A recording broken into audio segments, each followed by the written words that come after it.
Bonjour, je m'appelle Jean Révis, je suis cofondateur de MAD et aujourd'hui je vais vous parler du troisième volet de notre étude Luxury Fast Forward qui porte sur la marque.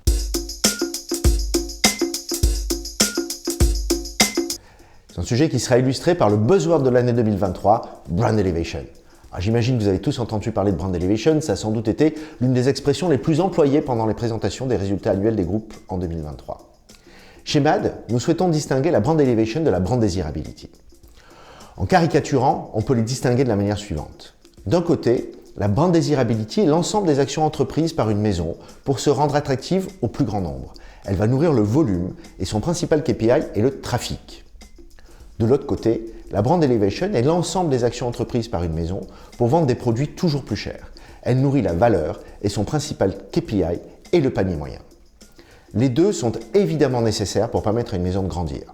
Néanmoins, la Brand Elevation est indispensable pour structurer une base importante de VIC, ces clients très importants qui, peu nombreux, peuvent être choyés par les maisons au bénéfice de la croissance.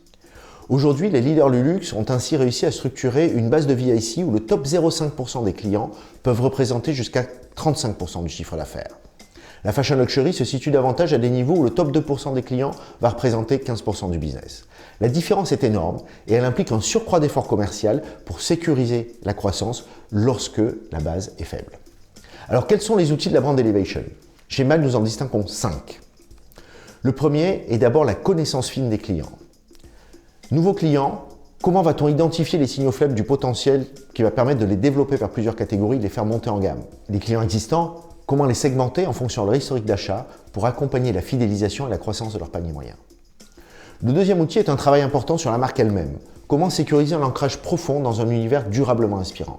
Le rapprochement avec l'art, entamé par les leaders il y a maintenant plusieurs décennies, est la piste privilégiée.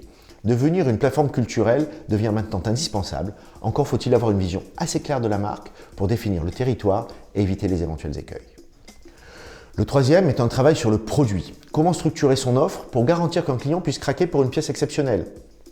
En effet, les VIC ne sont pas des clients qui n'achètent que des pièces hors du commun. Ce sont avant tout des clients qui achètent des produits normaux, alors en quantité, mais généralement dans plusieurs catégories, qui de temps en temps vont céder pour une pièce exclusive qui va propulser leur panier moyen. Quatrième sujet est d'ancrer la marque dans des expériences exceptionnelles et notamment d'avoir des écrins à la hauteur de l'ambition de la maison.